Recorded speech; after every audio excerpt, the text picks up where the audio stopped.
बिस्मिल्लाहिर्रहमानिर्रहीम नहमदुहु व नुसल्ली अला रसूलिहिल करीम अम्मा बाद फ़अऊज़ु बिल्लाहि मिनश्शैतानिर्रजीम बिस्मिल्लाहिर्रहमानिर्रहीम या अय्युहल्लज़ीना आमनू कुतिबा अलैकुमुस्सियाम सदक़ल्लाहुल अज़ीम।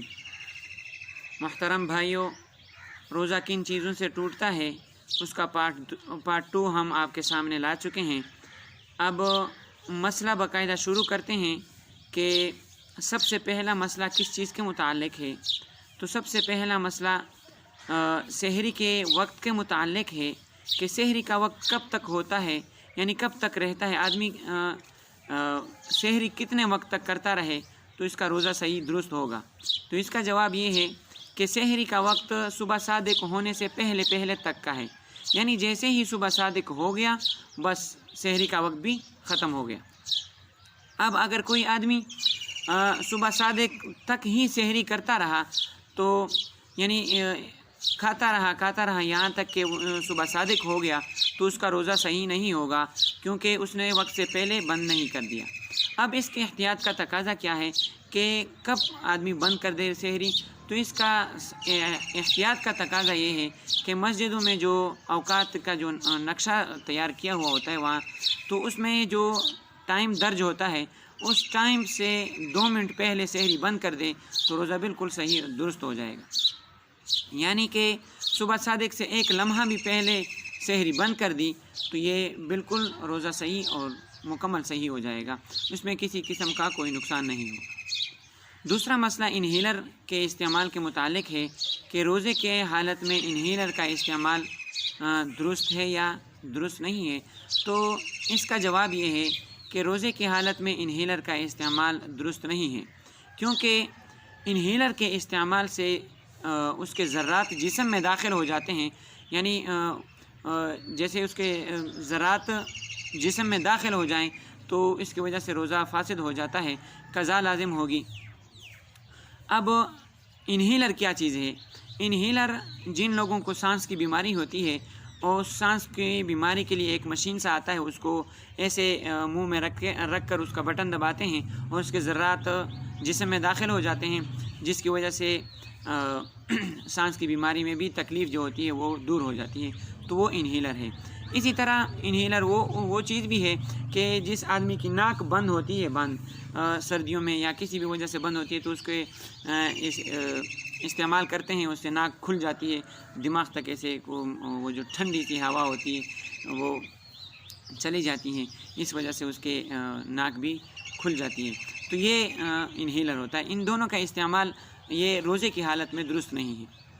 तीसरा मसला जिमा के मुताल्लिक है कि किसी आदमी ने सुबह सादिक होने से पहले नियत की और रोज़े की नियत कर ली और सुबह सादिक होने के बाद उसने रोज़ा रखा और दिन के किसी भी हिस्से में अपनी बीवी से जिमा कर लिया, तो अब उसके रोज़ा का क्या हुक्म है?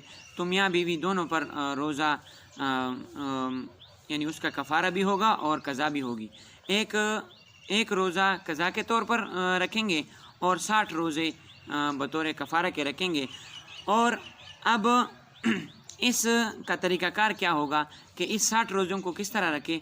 वो मुसलसल 60 रोज़े रखेंगे, यानी अगर बीच में से किसी एक रोज़े की भी एक रोज़ा भी उसमें नागा हो गया तो असर नो दोबारा से रोज़े रखने होंगे। मसलन किसी आदमी ने 20 दिन रोज़े रखे और 21वां दिन उसने छोड़ दिया और 22वें दिन पे वो फिर दोबारा 1 से लेकर 60 तक रोज़े दोबारा से वो शुरू करेंगे।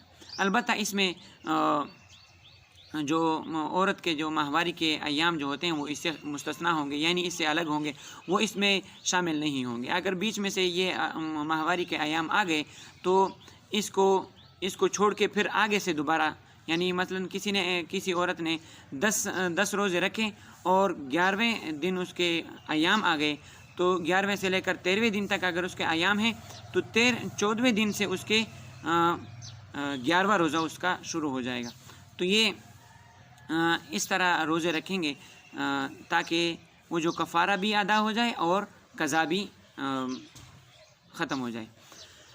अच्छा, अब ये जो روزے کی حالت میں ناک میں تیل ڈالنا یا کوئی بھی سیال مادہ جو بہنے والا ہو، پانی ڈالنا وغیرہ وغیرہ جو بھی یا دوائی ہو، اس کا روزے کی حالت میں ناک میں ڈالنا صحیح نہیں ہے، کیونکہ اگر ناک میں ڈالیں گے، کیونکہ یہ جو ناک کا جو نرم حصہ ہے اس سے اوپر جب چلا جائے گا تو روزہ اس سے فاسد ہو جائے گا۔ اس لیے روزے کی حالت میں سیال مادہ یعنی بہنے والا جو بھی مادہ ہے وہ ناک میں نہ ڈالا جائے، کیونکہ اس کی وجہ سے روزہ فاسد ہو جاتا ہے اگر ناک کے بانسے سے اوپر چلا جائے۔ اب اگر کسی کو ضرورت ہے کہ کوئی مسئلہ درپیش ہے تو اس کے لیے کیا کریں، طریقہ کار کیا ہے، اس کے استعمال کا طریقہ کیسا ہے؟ تو اس کے استعمال کا طریقہ یہ ہے کہ انگلی پر ذرا سا تیل مل لے اور پھر اس کو ناک میں اس طور پر لگائے کہ ناک کا جو بانسا ہے یعنی جو نرم ہڈی ہے اس سے اوپر نہ چلا جائے، تو اس میں پھر روزے کی جو کراہت ہے وہ ختم ہوگی۔ لیکن البتہ اس میں احتیاط کا تقاضا یہ ہے کہ روزے کی حالت میں ان چیزوں سے بچا جائے، ایسا نہ ہو کہ صبح سے ہم بھوک پیاس برداشت کریں یعنی تکلیف برداشت کریں اور پھر شام کو کوئی فائدہ بھی نہ ہو، کوئی ثواب بھی ہمیں نہ ملا ہو۔ یہ اس لیے یہ باتیں ہوتی ہیں کہ جس شرط پر اللہ تعالیٰ نے اور اس کے رسول نے ہمیں بتایا ہے کہ اس شرط پر آپ نے روزہ رکھنا ہے، تو اگر ہم اس شرائط پر مکمل اتریں گے تو ثواب ملے گا۔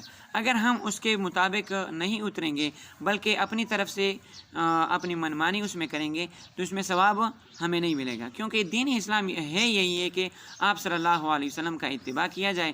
تو آپ صلی اللہ علیہ وسلم نے اس میں منع فرمایا ہے کہ روزے کی حالت میں ایسے حرکات نہ کی جائے۔ امید ہے کہ یہ مسئلے مسائل آپ لوگوں کو سمجھ میں آ چکے ہوں گے۔ اب ہم وقتاً فوقتاً انشاءاللہ جب تک روزہ ہے تو روزے کے متعلق مسائل بیان کریں گے۔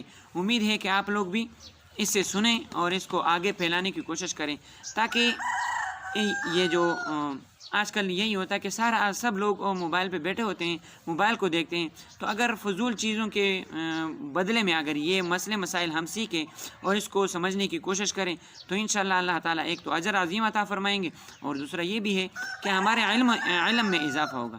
اس لیے آپ ان ویڈیو کو آگے بھی شیئر کیا کریں تاکہ آپ ہی کی وجہ سے لوگوں کے پاس علم پہنچے، اور اس طرح کے اور مسائل سننے کے لیے چینل کو سبسکرائب بھی کریں، کیونکہ سب سے پہلے مسئلہ سننے کے لیے اگر آپ چینل سبسکرائب کریں گے تو آپ کے پاس ویڈیو پہنچ جائے گی۔ اس لیے یہ بھی درخواست ہے کہ چینل کو بھی سبسکرائب کریں اور پھر آگے ویڈیو کو آگے پہنچائے لوگوں تک، تاکہ لوگوں کے علم میں اضافہ ہو۔ بس اسی پر اکتفا کرتے ہیں۔ وآخر دعوانا ان الحمد للہ رب العالمین۔